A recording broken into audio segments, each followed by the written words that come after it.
Hi, Steve Rossi here. I was thinking that if you really think about it, it's amazing to me that people do their jobs. I mean, day after day after day. I mean, consecutively. You know, I could see once a week, but I guess you could start with a proctologist and say, again, honey, again, you're doing this today, again and again. No one enjoys a vacation more than a proctologist, I would imagine.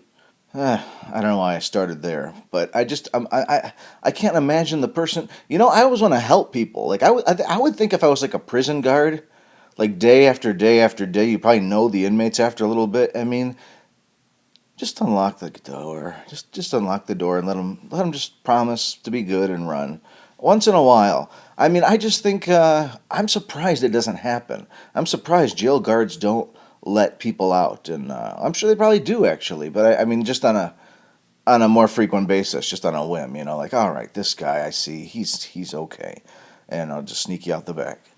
I, it's amazing to me that people do it.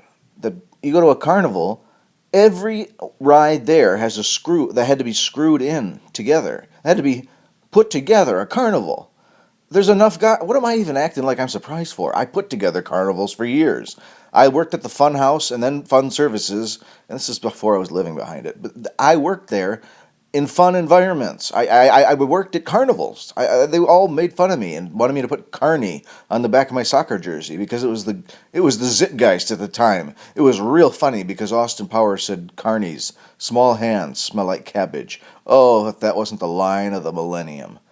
So I was a carny, and ran carnival games for my uncles and traded with other carnies. It was quite an interesting time in my life. Then our carnival game got stolen, and it's weird because there's only four of them. This was very elaborate. My uncle opened a place called the Fun House. Before like Gags and Gifts and Michaels and all these places, the Fun House was niche. It was like in the 70s and 80s. It was the place to get a costume and party stuff. He got very wealthy off it. And then Fun Services opened, and that was rentals for like parties, for moonwalks. We'll just set up tables, tents. Um, so I did both those jobs, and then my uncle opened. He had built a custom track, a big track. I can't explain it to you with words, so I'll try. It just was huge. It was a huge oval, and it was a track, and it was much bigger than you're probably thinking. A big oval, and it had stock cars on it. You stood at a console with a gear shift and a steering wheel, and you raced these stock cars. Six of them. Six people could play at a time.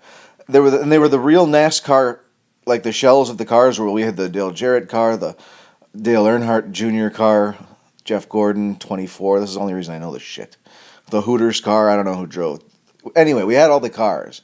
So we'd run that. We'd go to carnivals. I got to hire my friends, and we'd go and we'd run these races, and it was called Wanna Race. And there's only four in the country. My uncle had the fourth one. Only four had been built in the country, and one night it was stolen.